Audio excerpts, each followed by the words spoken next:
money comes from thin air. And let me explain what I mean by that. I understand money as a concept, but if you use money as a concept and someone is lending you money, even if it is just a concept, what assets does this mysterious force hold to back up? All right, well, let Jonathan answer it later, because it'll be interesting even for other listeners who might not know as much as you do, Lawrence. Go on, Jonathan. Tell us what money is, where it comes from, and what it's backed by, which is what Lawrence's question is. Absolutely. Answer for a lot of people what has been going wrong in the world economically. In essence, in the West, in the 1980s, Thatcher and Reagan liberated or deregulated lending such that, in essence, the banks could lend whatever they wanted to. In other words, when you go to the bank and borrow for, say, a mortgage or a car or whatever, there is no money per se that the bank holds on which they then lend money. It's literally a computer transaction. They create the money by pushing a few buttons. In other words, they say, right, you have now got £100,000 that we've just loaned you. You're going to pay us £5,000 a year plus the capital back over the next, say, 15 years. It literally is that. Now, the problem is, because we haven't had any regulation of banks, they have loaned whatever they wanted to lend, knowing full well that governments, in other words, taxpayers, would bail them out when eventually the loans drowned us all. And the reckless loans they've made over the last 10 years to households, to businesses, and indeed to governments, many of which were never going to be repaid. And you know what? The bankers knew it. And it didn't matter to them because they got their bonuses based on the bank's profits in those individual years. The fact that the losses came later down the line didn't matter to the bonuses. And that's one of the problems also of the banking system. The bonuses don't relate to the profits in over the cycle of the economy. Now, Jonathan, I'll bring back Lawrence in, but there are two things about this deregulation that it strikes me that are important to understand. In the old days, let's say I earn my wages and I've got £1 left over and I take it in my bank to invest. There were very strict rules that if for each £1 that was put in, the banks could only lend £10 off the back of it, because the understanding was that, OK, I wouldn't come for my money tomorrow, or everybody wouldn't all come and withdraw all their money at the same time. So the banks were allowed to lend more than they actually had invested in them.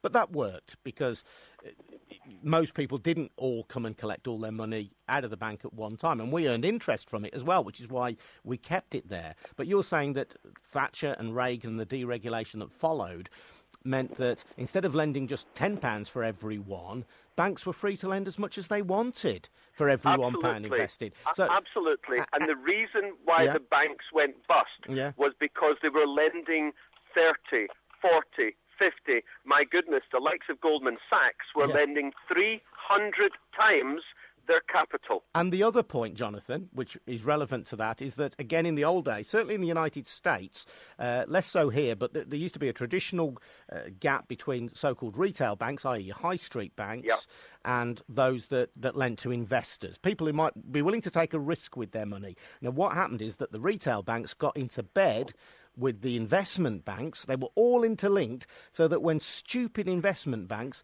lent money to very poor people in the United States, offered them mortgages that they could not afford, when those bad loans were called in, it didn't just affect the stupid investment banks, it affected the retail banks here in Britain who had foolishly bought into this fantasy world of lending to people who could never pay.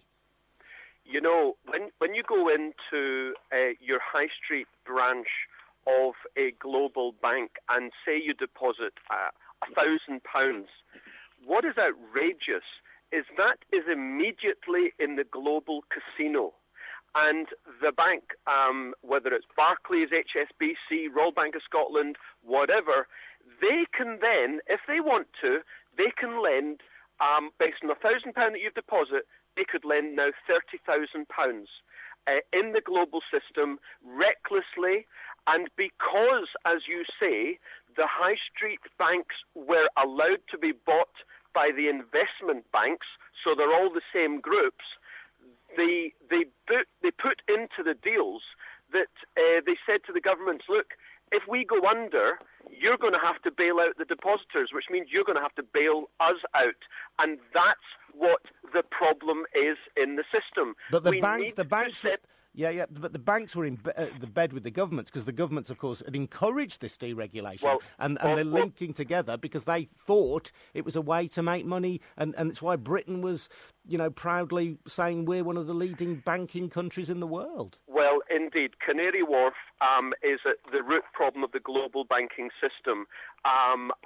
In 1999, practically the last thing that Bill Clinton signed was the repeal of what you were saying, the repeal of a thing called the Glass-Steagall Act, which lasted since the 1930s, which separated high street banks from investment banks. And think about it, 9 years later, we had the biggest banking collapse in history because of that ridiculously stupid decision. Jonathan, I don't want you or I to hog it. Lawrence is our key. I'm grateful to you, by the way, Jonathan. Lawrence, has Jonathan answered your question, do you think? Well, not really, because go on. If, as he said, that money is like a big circle. Yeah. It just goes round and round and round. Now, if you produce wealth, that wealth's got to come from somewhere. If any government in the world or any economist knows that we have got to borrow money from a system that we have got to pay into it, knowing that that system is in default, and knowing that system is going to collapse, knowing that we are putting our futures and our country's futures into this system, which we're going to have to bail out, surely these people are clever enough to say, well, hold on, why are we doing this? Why are we mortgaging 99.999% of the world's population and future to keep a very small minority of the population in a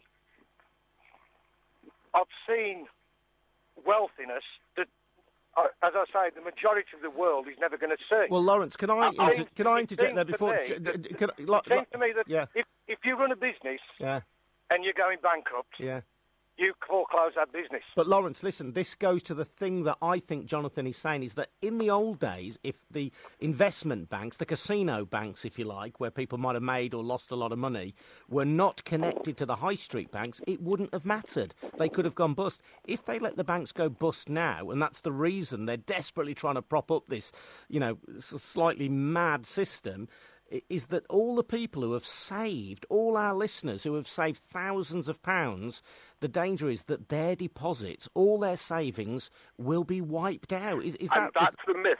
Adrian, that is the myth that the banks and the politicians wanted us to believe in 2008 when they put this bailing out the banks nonsense together. They said if we don't do it, the depositors will lose their funds. That is a myth.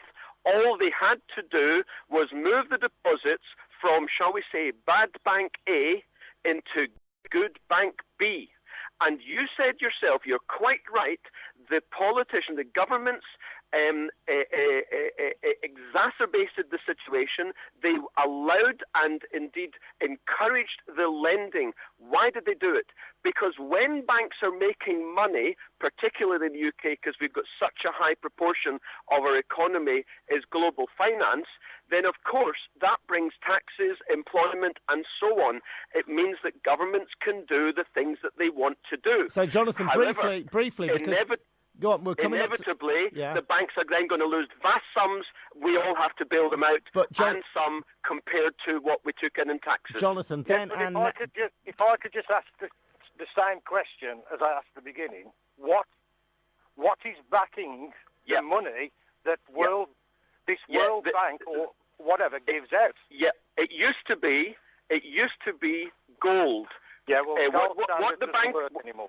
Hold on. What we had underneath the Bank of England in Threadneedle Street, that was saying to lenders, this is the basis on which you can lend money, because quite simply our economy is not going to go bankrupt because we've always got the gold. Then in 1971, Tricky Dicky, Richard Nixon cancelled that for the world. In other words, what for the last 40 years, lending has been based ultimately on the ability of taxpayers in aggregate to pay the debts. And that is the root problem. Ultimately, as Thatcher quite rightly said, the problem with socialism is eventually you run out of taxpayers. And that is why we have countries going bankrupt right now.